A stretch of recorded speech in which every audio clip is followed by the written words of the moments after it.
Les harkis, ce sont ces centaines de milliers de supplétifs algériens qui ont combattu aux côtés de l'armée française à la fin de la guerre en 1962. Ils ont été lâchés par la France. Seuls quelques dizaines de milliers d'entre eux et leurs familles ont pu rejoindre l'Hexagone, où ils ont été accueillis dans des conditions de vie indignes. Et leur sort reste encore aujourd'hui l'une des pages les plus honteuses de la France. Pierre Daume, bonsoir. Vous êtes journaliste et historien, auteur de ce livre, Le dernier tabou, les harkis restés en Algérie après l'indépendance, chez Actes Sud. Et Simone Ziguidour, bonsoir à vous aussi. Bonsoir. Vous êtes notre éditorialiste maison. Près de 60 ans, excusez-moi, après la fin de la guerre d'Algérie, le président Emmanuel Macron a officiellement demandé pardon et annoncé une loi de réparation. Au nom de la France, je dis aux harkis et à leurs enfants à voix haute et solennelle que la République a alors contracté à leur égard une dette. Aux combattants, je veux dire notre reconnaissance. Nous n'oublierons pas. Aux combattants abandonnés, à leurs familles qui ont subi les camps, la prison, le déni, je demande pardon. Nous n'oublierons pas. Pierre Daume, il était temps ?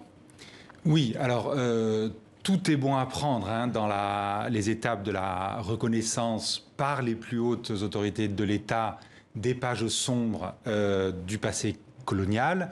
Donc ça, c'est certainement très bien ce que le président Macron a fait. Cependant, il manque un groupe de harkis extrêmement important qui semblent les grands oubliés de cette histoire. Ce sont justement les harkis restés en Algérie et leurs familles. Justement, quand on parle de harkis, on parle de quoi? Parce qu'on va passer par une définition quand même. Qui sont les harkis? Alors, en effet, on appelle harkis des centaines de milliers d'hommes algériens qui, à un moment ou à un autre du conflit, de la guerre d'Algérie, ont porté l'uniforme français. Je donne juste 2 chiffres pour qu'on ait quelques idées en clair. Donc il y avait plusieurs catégories, on va dire, de ces auxiliaires de l'armée française. Si on les met toutes bout à bout, tous ces Algériens qui ont porté l'uniforme français, on atteint le chiffre extrêmement important de 400 000 hommes. Ceux qui sont venus en France, souvent contre la volonté du gouvernement français, c'est 30 000 à tout casser. Avec leur famille. Et en ajoutant leurs femmes et leurs enfants, on atteint 80 000. Mais l'immense majorité des harkis est restée en Algérie. Ils ont subi des représailles, des milliers d'entre eux ont été tués, mais l'immense majorité est restée en Algérie sans être tuée. En France, il y a cette idée largement répandue qu'en 1962, les Algériens qui s'étaient battus du côté de la France ont soit réussi à s'enfuir, soit ont été massacrés. C'est faux, Slimane, en fait. Il y a eu des gens qui ont été suppliciés, massacrés, et c'était d'ailleurs prévisible. Et le leadership français comme algérien aurait dû le prévoir. Mais comme le dit Pierre Daume, la majorité d'entre eux sont restés. Ils ont été stigmatisés, leurs enfants en ont subi les stigmates.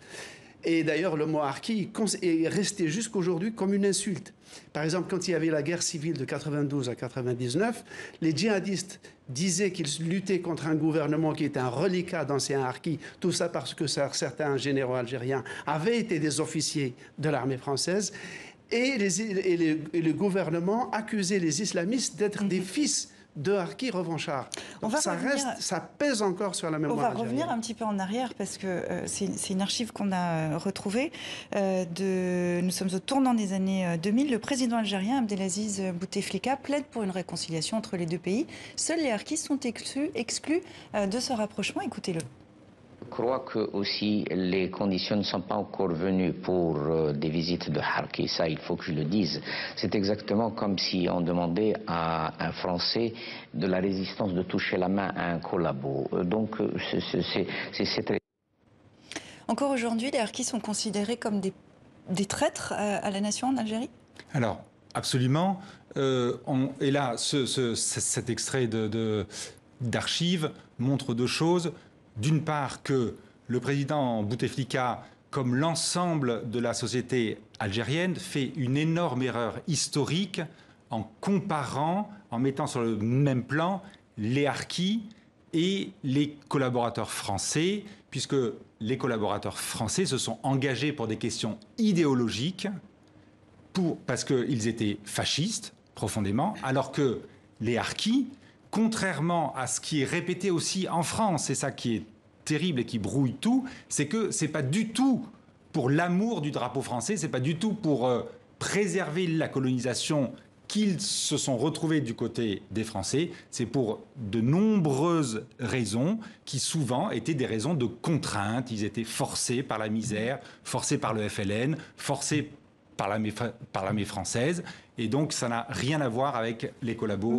Mais aujourd'hui, quand français. on est harki ou fils descendant de harki et qu'on vit en Algérie, est-ce qu'on se cache, on cache ce passé? C'est un tabou aujourd'hui dans la société algérienne encore?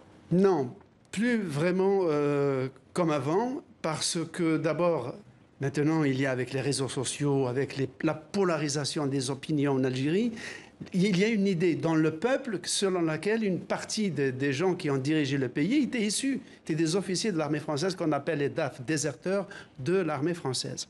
Mais la subtilité, la complexité humaine de cette histoire, c'est que les enfants de harkis de France, eux, du point de vue de la législation algérienne, peuvent prétendre à récupérer la nationalité algérienne de leur père.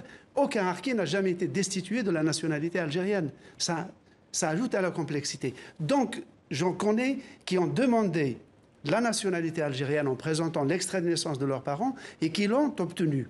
En fait, derrière la question de harki en France se cache un secret de famille qui est l'identité nationale française.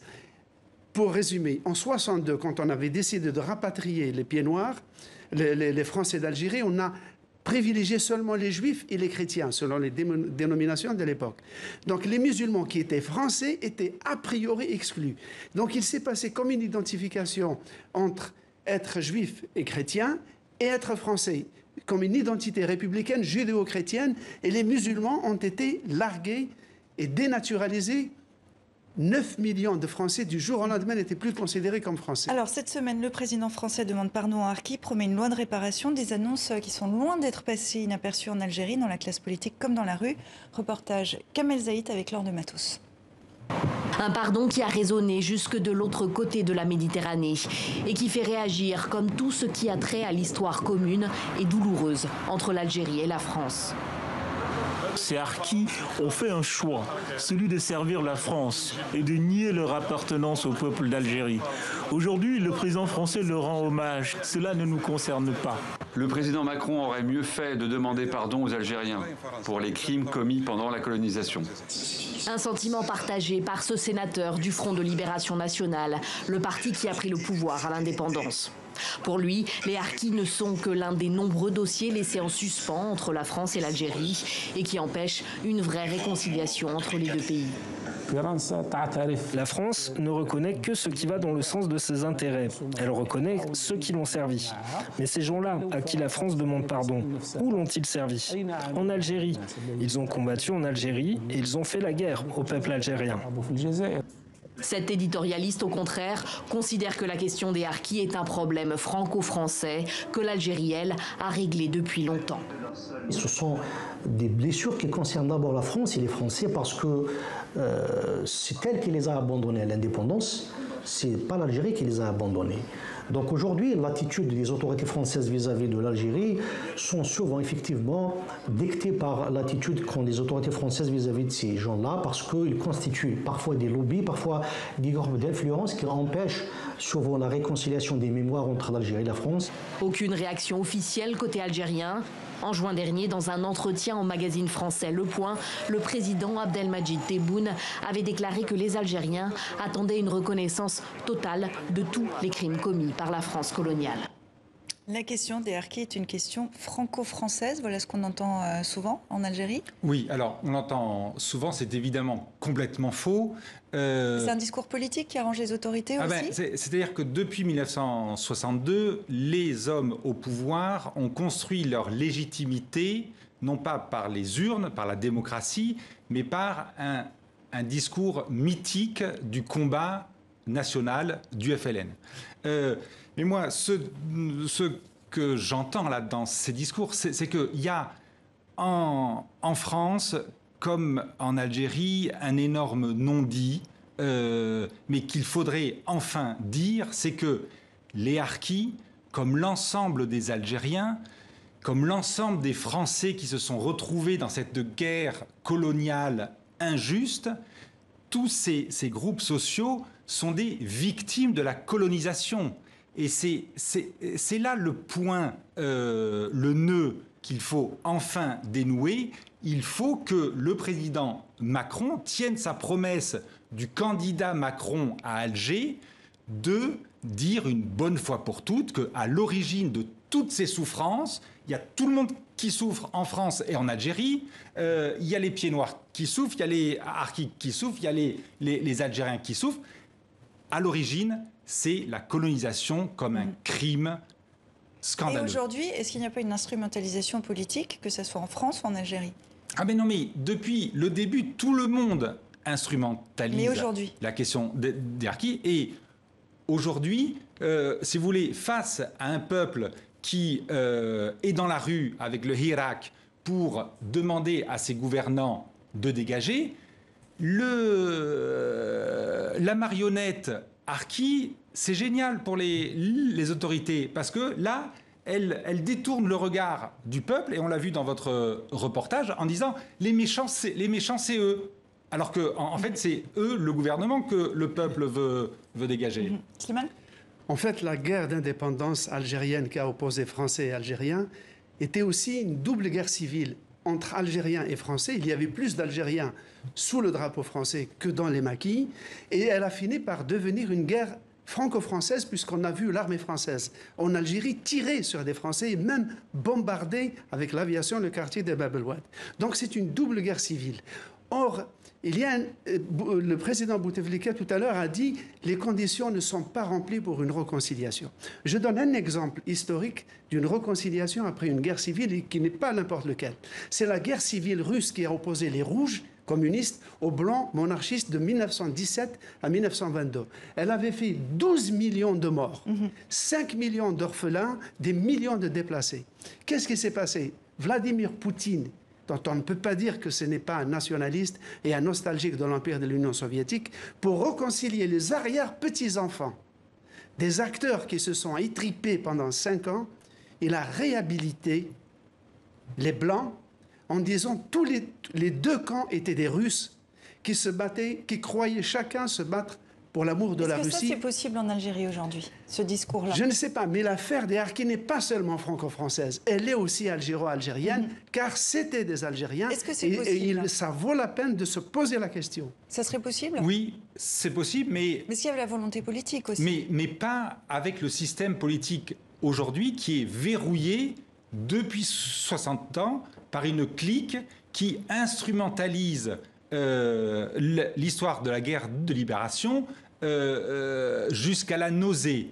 Donc il faut que tous ces gens-là dégagent. Alors malheureusement, c'est vrai que ce merveilleux soulèvement populaire qu'on appelle le Hirak n'a pas réussi à atteindre ses buts pour l'instant. Mais bon, une fois que quelque chose changera vraiment en Algérie, et ben la question des harkis changera complètement elle aussi. La question mémorielle, ce sera la conclusion rapide. C'est l'une des signatures du président Emmanuel Macron. Et l'un et l'autre, est-ce que vous diriez que ça va dans le bon sens? Ah oui, oui, bien sûr, parce qu'il y a des Français qui sont descendants de harkis, d'autres des Français descendants de militants du FLN. Il faut réconcilier leurs enfants qui vivent ensemble, travaillent ensemble, se marient ensemble. Pour vous aussi, ça va dans le bon sens? Alors, ça va dans le bon sens, mais il reste un non-dit qu'il faut aussi exprimer un jour, c'est que la souffrance de ces harkis, qu'on a bien entendu, notamment pendant la cérémonie, elle vient certes de ce qu'ils ont subi dans les camps, mais elle vient aussi du racisme fondamental anti-maghrébin, et aujourd'hui il s'appelle anti-islam, qu'ils vivent depuis le premier jour où ils ont mis les pieds sur le sol français, au même titre que tous les maghrébins en France. Le dernier tabou, les harkis restés en Algérie après l'indépendance. Pierre Daume, merci beaucoup. Slimane, merci à vous également. Et puis, si vous qui nous regardez, si vous voulez en savoir plus sur l'histoire et sur les enjeux autour des harkis, je vous renvoie vers notre dossier sur notre site internet.